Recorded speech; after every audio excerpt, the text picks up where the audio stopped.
ข่าวจุ้มซึกปลองทีแนวเอที่ยอบก้นซึก PDF เว้งหรืออันตึกซื้อกองกลางแลโคของอันเกี่ยวข้องตีเนเว้งกดขาย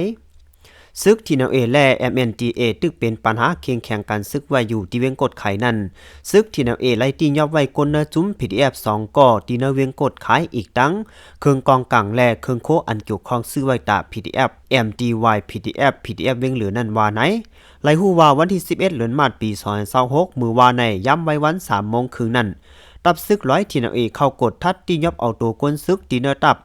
MDY PDF 2ก่ออันกว่าคาเทิร์นไว้ตีปอก8เว้งกดขายจึงใต้ปอดของนั่นเส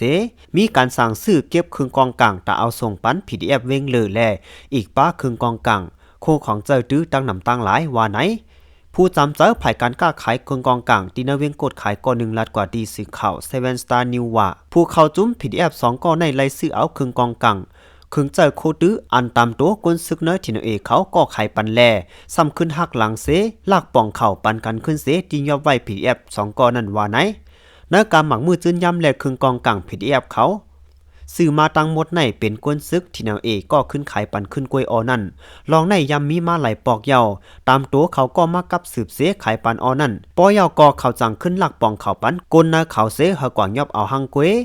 เงินนั้นแต่เป็นน้ำเมียนน้ำตอนเขาเยาหมู่อันตั้งแต่อ่ำติยอบกวนสังเส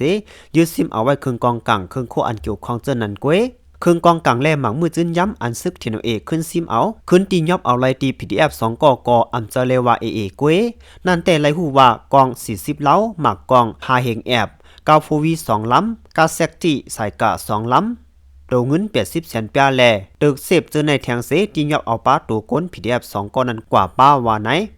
จอมหนังผู้หันนักปืนตีเขาลัดแน่แต่ว่าจุ้ม PDF อันซึกเครื่องกองกลาง2ก่อนั้นซึกทีนเอเอาแห้งก้น30ปลายเสกว่าซอกเตา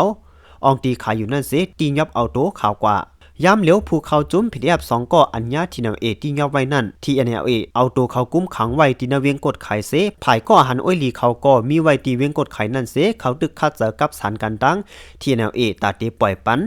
กนนาจุ้มเขาอันถูกตียอบ2ก่อนั่นแลตาเตไล่ขึ้นครึ่งกองกลางอันที่นเอตียับซิมไว้นั่นอยู่ว่าไหนไล่ฮู้ว่าจุ้มอ้อยหลีเขาก็มีไว้ที่เวียงกดไขเสกับสืบตาเตปล่อยปันก้นอันถูกตียับไว้2ก้อนนั่นแหละตาเตไล่ขึ้นครึ่งกองกลางอันยึดไล่นั่นในยาวตีเวียงกดขายในมือซึก MNDA และทีนเอเขาตึกซิมเอาไล่ก็ผักมือพ้องปังตึก1027นั่นเสมือน่าหลืนปนมาในทีนเอเอาแห้งซึกตั้งนำเสเขาเพียวซิมเอา8ลุ่มอุบเปิงแลตับปังเซาซึกเก่ากลาง MNDA อันปักเซาไว้ในเวียงกดขายเสตียอบหอลืบซึกเก่ากลางออกเวียงเสเอาก้าต่อต่างกว่า8ไว้ภายนอกในเสเฮ็ดนั่นเส2ไผและเป็นปัญหากันมาหันต่อถึงย่ำเหลียวอำไปจังแก้ไขกันไล่ย่ำเหลียวเป็นดีตับซึก PLF กุมกำไว้เต็มๆทนๆเสเป็นที่ก้าขายเครื่องกองกลางอันลำลองตาตับซึกรอดแล้วเจ้าขอค้างเขียเอกเขาไว้ว่าหนังไหน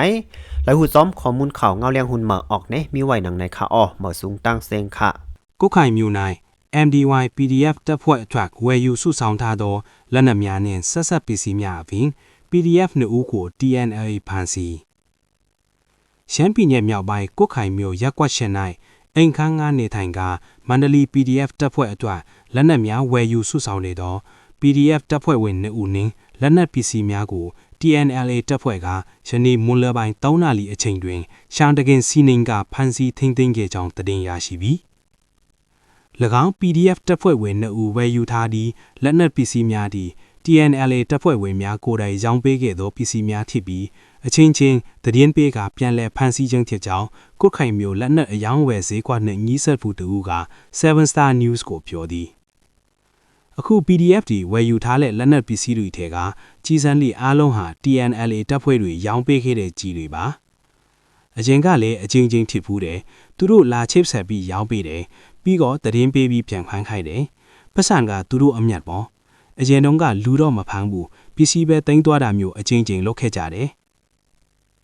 အခုတင်သွားကနည်းနည်းနော်မဟုတ်ဘူးတနက်40လက်ကြီးစံ9000ထောင်ကား 4W 2စီးစိုက်ကဲ2စီးငွေသား80သိန်းမိကန်တက်တာတစ်လုံးသိမ်းယူသွားကြတယ် PDF 2ဦးကိုလည်းဖမ်းသွားတယ်ဟုဆိုသည်အဆိုပါလက်နက်ဝယ်ယူစုဆောင်းနေသော PDF 2ဦးကို TNLA တပ်ဖွဲ့မှအင်အား30ကျော်ဖြင့်စီးနင်းဖမ်းဆီးခဲ့ခြင်းဖြစ်ကြောင်းဒေသခံမျက်မြင်များပြောဆိုချက်အရသိရသည်လက်ရှိတွင် TNLA တပ်ဖွဲ့များဖမ်းဆီးသွားသော PDF နှင့်ဦးသည်ကိုခိုင်မျိုးအချုပ်ခန်း၌ထိန်းသိမ်းခံထားရပြီး၎င်းတို့နှင့်ဆက်ဆိုင်သောမဟာမိတ်ရဲဘော်ရဲဘက်များလည်းကိုခိုင်မျိုး၌ရောက်ရှိနေကြပြီးဖြစ်ကာဖမ်းဆီးခံရသူနှင့်ဦးပြန်လည်လွတ်မြောက်လာရေးနှင့်သိမ်းဆည်းခံရသောလက်နက်ပစ္စည်းများပြန်လည်ရရှိရေးတို့ကိုလှုံ့ဆော်ရန်ချိတ်ဆက်တိုင်းပင်လျက်ရှိနေကြောင်းဆက်လက်ကြားသိရသည်ကိုခိုင်မျိုးသည်တစ်ထောင်နှုတ်ခိုစစ်စင်ရေးကာလအတွင်း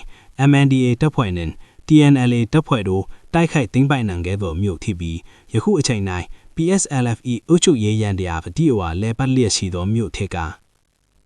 မြေပြန်ဒေသတော်လန်ရေးတပ်ဖွဲ့များအတွက်လက်နက်ခဲယမ်းပစ္စည်းများအလွယ်တကူဝယ်ယူနိုင်သောလက်နက်ရောင်းဝယ်ရာမြို့တော်လည်းဖြစ်ပြီး